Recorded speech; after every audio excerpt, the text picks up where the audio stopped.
What are we talking about today? James, list it. Jesse Quick, New Team Arrow, Justice League Dark, Thor in Australia, and Booster Gold. 5 seconds. Yeah. That was good. Welcome to Slanted Comics. This is a bi-weekly panel podcast show. I'm Carter. This is James. That's Aiden. First, we'll be talking about some DC TV news. So, first of all, on The Flash, we've had reports that Jesse Quick has been seen in costume. So, that confirms that she will be a speedster this season, which is pretty cool. Now we have Wally West, Jesse Quick.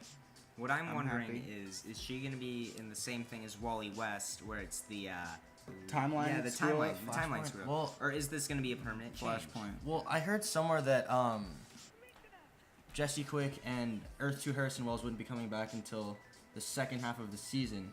So, she might not be affected by Flashpoint like Wally West. It might But yeah, just... because it's Earth 2, so it's not really gonna do much. So Yeah. and she was hit with the particle. She was hit with the second particle accelerator, but then she went back to her Earth. So then the timeline on Earth 1 wouldn't really affect It's her. wibbly wobbly, timey wimey stuff, and Yeah. we're not quite sure how Barry's. We're not scientists. Yeah, we don't know how this whole timeline thing works. We just know that it affected Earth 1, but we're not sure if it affected Earth 2 as well. Yeah. So yeah.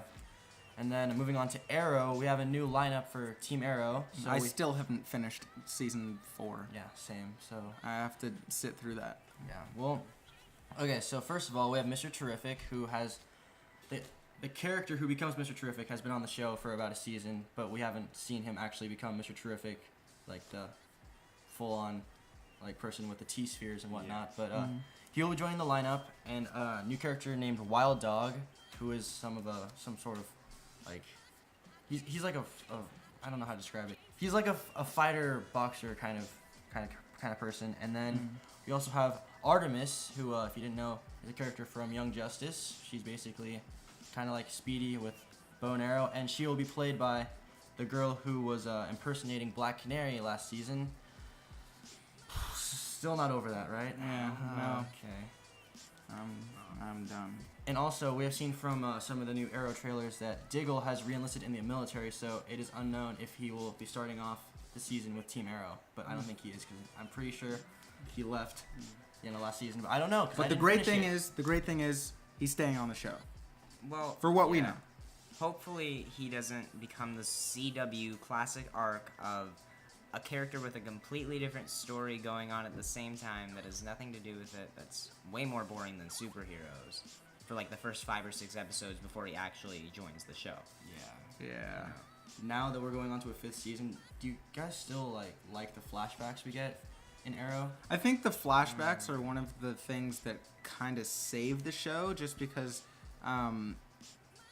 it just gives more backstory and more insight to what the characters are going through in that moment, in that current moment. So then you just get like a broader spectrum of like what actually happened and why they're making certain decisions. I don't think they should get rid of the flashbacks. But like, kind of adding to your point, I agree with the flashbacks, but season 3 flashbacks were not very great. It took away from the whole narrative of being on the island, and it brought this whole other storyline that had nothing to do with surviving on an island whatsoever. And Yeah. I think that was one of the big downfalls for season 3. Yeah, like a good example for a good use of the flashbacks was in season 2. They used it to build Deathstroke's character really well, because he was on the island with Oliver, and it just worked really well with the flashbacks, because you can directly see in episodes stuff in the past affecting things in the future with Deathstroke, and it really worked really well. And I don't think there's any doubt that he was probably in the top 5, probably in the top 3 villains for Arrow. And maybe even the DC TV shows right now, because yeah. He's just an all-around. He's a great character to have as a villain. It's like, Yeah, but they can't use him now because he's gonna be in a movie now. So. Yep. Oh well. Speaking of Arrow villains, they announced a character named Prometheus to be the main Arrow villain this season. I'm not sure if he's the main villain, but they have announced him as a villain on Arrow. Moving on to Legends of Tomorrow, there have been new promos, and we have seen just little quick glimpses of Stargirl, who, if you don't know, she was on Smallville, and she was part of the original Justice Society of America. Her costume was way better in Smallville. Well, I mean, like, We have it images wasn't now, so. great, but just the one that we've seen in the trailer in like the 5 frames. It looks like a sweater. The Yeah, costume it a looks sweater. like she went to an ugly Christmas sweater party, and that's what she wore. And she was like, "Hey, And actually, Betsy Ross gave me this thing. I'm gonna keep wearing it." Oh god. Another small glimpse of the Reverse Flash on Legends of Tomorrow. He will be a main villain on that show. He's a part of the Legion of Doom. Ooh, sounds nice. So yeah. Dum dum dum. No, we're not doing another Savitar thing. So we brought this up in the last episode briefly. There will be a Justice League Dark film that will be produced soon, and it will star Constantine, Swamp Thing, Zatanna, and Deadman. The point of Justice League Dark, if you don't know, is basically Justice League Dark is a team of magic users or magical beings who are brought together by the government to fight magical enemies, I guess, that the Justice League can't particularly take care of themselves because they don't all have magic. It sounds like just another Suicide Squad movie, but I'm hoping that it's like actually better because, like Aiden was saying, I was saying before- earlier yeah. that Suicide Squad, most of the characters just use like guns or like a baseball bat or something. They didn't really Wow. have or use powers, except for Diablo, which was one of the best characters in the movie. James, aren't some of the characters in Justice League Dark villains though, or are they all kind of heroes? I wouldn't classify some of them as villains, but more like anti-hero. Like, yeah, they're not villains, but they're not completely all good. Now you've probably seen by now the small documentary short featuring Thor and why he wasn't in Civil War. This was trending on YouTube for a few days, got millions of views. It's pretty funny. It was really funny, and I believe you found a petition somewhere. Yeah, there is a fan petition to make the Thor in Australia make that into a Netflix series, which would be pretty awesome, but I really doubt that would happen because this Thor in Australia thing hasn't been confirmed as canon, so we can't be sure that they would make that into a Netflix series because all of Marvel's Netflix series are canon. So I don't know. It'd be really funny because I liked the cinematography and just the style of that video, but I really doubt that it would actually become a Netflix series. It is pretty funny though that people want like an Office style show with like a With Norwegian superheroes, demigod. yeah. Like 5 years ago, you would have never thought that would have been a thing. Nope. That would have happened. Now it's a thing.